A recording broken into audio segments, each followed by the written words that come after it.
Hello people, hi, welcome back to my channel sky world by Sukanya. ఎలా ఉన్నారండి? అందరూ బాగున్నారు కదా? ఇవాళ వీడియో కుకింగ్.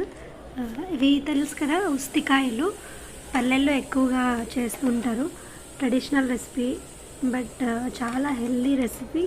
ఇప్పుడు మ్యాక్సిమం అక్కడక్కడ చూస్తుండొచ్చు, చాలా వరకు కనుమరుగైపోయింది చెట్టు.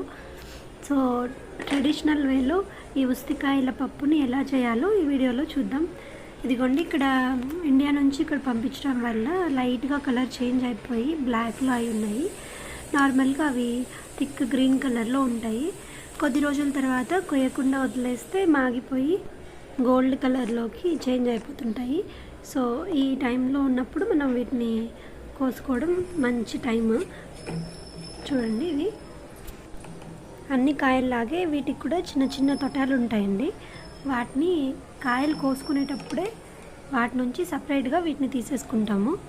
నెక్స్ట్ వాటిని బాగా క్లీన్గా కడిగేసి కొద్దిగా ఆయిల్ వేసి దోరగా ఫ్రై చేసుకోవాలి. కొద్దిగా ఆయిల్ హీట్ అయిన తర్వాత కాయలు ఇందులో వేసి ఫ్రై చేసుకుందాం.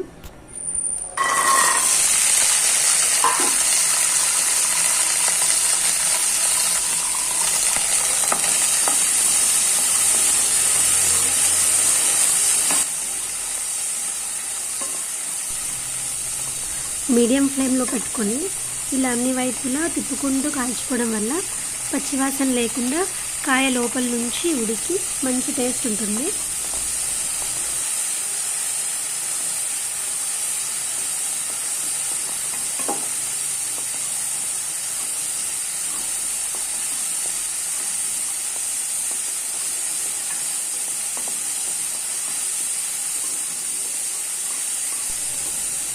మనం పచ్చిమిర్చిని నూనెలో వేసి వేయిస్తే ఎలా వస్తుందో ఇది కూడా అలా చేంజ్ అవుతుందండి. అలా చేంజ్ అయిన తర్వాత దీన్ని తీసేసుకోవచ్చు సపరేట్గా.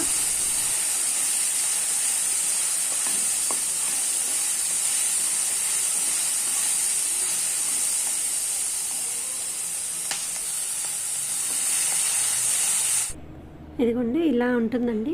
అచ్చం వంకాయ చెట్టు లాగే ఉంటుంది. ముళ్ళు కూడా ఉంటాయి దీనికి. పూత ఇలా ఉంటుంది చూడ్డానికి. అదిగోండి, చూడండి, ఇక్కడ కలర్ అంతా చేంజ్ అయిపోయింది. చాలా డిఫరెన్స్ వచ్చింది కదా. ఇలా పచ్చిగా ఉంటుంది కదా, కొద్దిగా టైం పడుతుందండి. వేయించుకోవాలి నిదానంగా.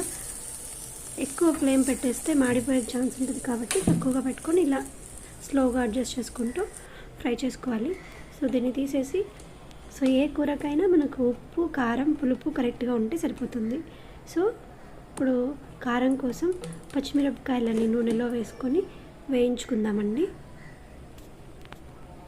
నూనె కొద్దిగా వేడైన తర్వాత పచ్చిమిరపకాయలు ఇందులో వేసి ఫ్రై చేసుకుంటున్నాను.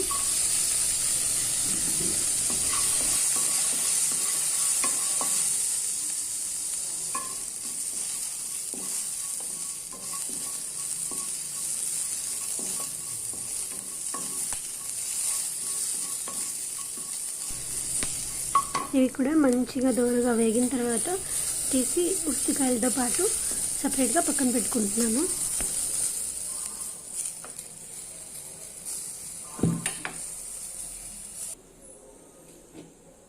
సో కారం తర్వాత ఇంకేం కావాలి? పులుపు, ఉప్పు. సో పులుపు కోసం చింతపండును కొద్దిగా తీసుకొని శుభ్రంగా కడిగి పెట్టుకుంటున్నానండి ఇక్కడ.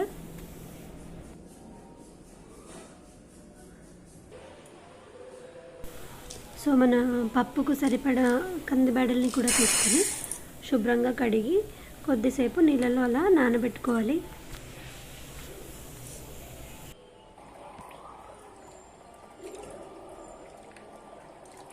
ఇలా కడగ్గా వచ్చిన వాటర్ని చెట్లకు వేసుకుంటే అది మంచిగా స్ట్రెంగ్త్ అండి వాటికి.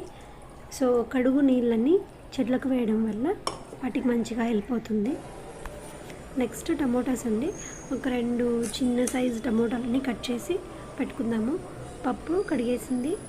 నెక్స్ట్ మనం వేయించుకున్నవన్నీ సపరేట్గా పెట్టుకొని ముందుగా కుక్కర్ తీసుకొని కుక్కర్లో పప్పు వేసుకున్నానండి.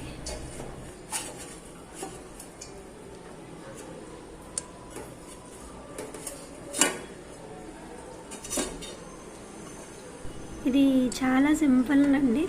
నార్మల్గా మనం చేసే పప్పులాగే అంటే ఆకు వేస్తాం కదా పప్పుకి, దాని ప్లేస్లో ఉస్తికాయలు వేస్తాం అనుకోండి. సో పప్పు వేసాము, ఉస్తికాయలు, వేయించుకున్న పచ్చిమిరపకాయలు, చింతపండు అన్నీ వేసేసాను. ఓకే, ఇంకా ఏం వేయాలి? టొమాటో వేయాలి కదా. మనం కట్ చేసుకున్న టొమాటో ముక్కల్ని కూడా ఇక్కడే వేసేస్తున్నాను.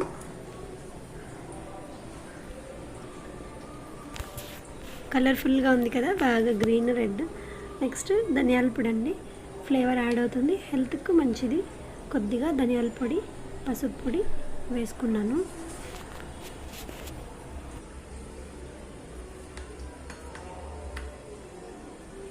వీటితో పాటు మెంతుల పొడి అండి, ఇది మెంతుల పొడి కూడా కొద్దిగా వేసుకుంటే పప్పుకు మంచి ఫ్లేవర్ వస్తుంది, టేస్ట్ బ్రహ్మాండంగా ఉంటుందండి. ఇది ఎక్కువ అయితే చేదవుతుంది, తక్కువ అయితే టేస్ట్ తెలీదు. మీడియంగా వేసుకుంటే చాలా అద్భుతంగా ఉంటుంది. నెక్స్ట్ రుచికి సరిపడా సాల్ట్ వేసి కొద్దిగా వాటర్ వేసి క్లోజ్ చేసేయాలండి.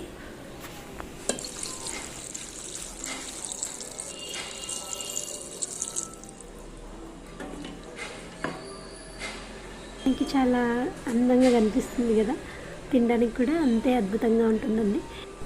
కంపల్సరీ మీరు కూడా ఒకసారి ట్రై చేయండి.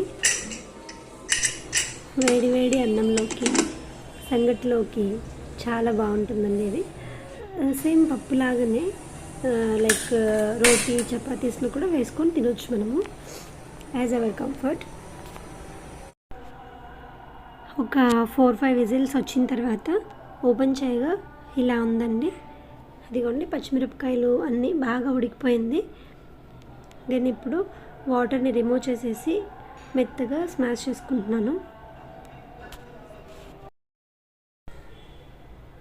పప్పు గుత్తితో ఇలా బాగా అంతా మెత్తగా ఒకసారి రుద్దుకొని, ఇది బాగా స్మూత్గా అయిపోయిన తర్వాత మనం ముందుగా సపరేట్ చేసి పెట్టుకున్నాం కదండి వాటర్, ఆ వాటర్ని కూడా ఇందులోనే యాడ్ చేసుకొని అంతా బాగా ఒకసారి కలుపుకోవాలి.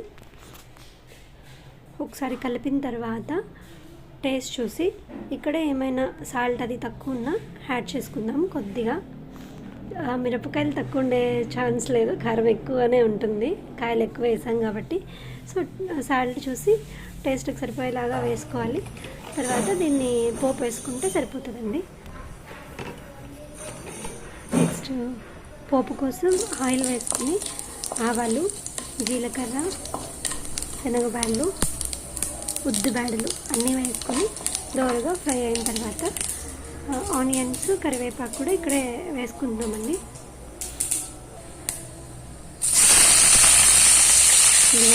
ఆనియన్స్, కరివేపాకు కూడా వేసి బాగా ఫ్రై చేసుకోవాలి. ఆనియన్స్ మంచిగా రెడ్డిష్ కలర్లోకి చేంజ్ అయ్యే వరకు మీడియం ఫ్లేమ్లో పెట్టుకొని వేయించుకోండి. కొత్తిమీరని కూడా ఇక్కడ వేసేసాను. కావాలంటే లాస్ట్లో అయిపోయిన తర్వాత కూడా లైట్గా గోరెచ్చగా వేడైనా కూడా సరిపోతుంది. ఇక్కడే వేసేసాను నేను. ఇదిగోండి, ఆనియన్స్ అంతా మంచిగా రెడ్డిష్ కలర్లో వచ్చేలాగా మీడియం ఫ్లేమ్లో మాత్రమే పెట్టుకొని ఫ్రై చేయండి. ఏ పప్పులో అయినా ఆనియన్సే టేస్ట్ అండి. అవి దోరగా వేగిన తర్వాత ఇలా పప్పు వేసుకుంటే మధ్యలో తింటున్నప్పుడు అలా పంటికి తగులుతూ క్రిస్పీగా చాలా టేస్టీగా అనిపిస్తుంది. పోపు అయిపోయిందండి, వేసుకున్నాను పప్పు. ఒక 5 మినిట్స్ అలా అంత ఉడకాలి.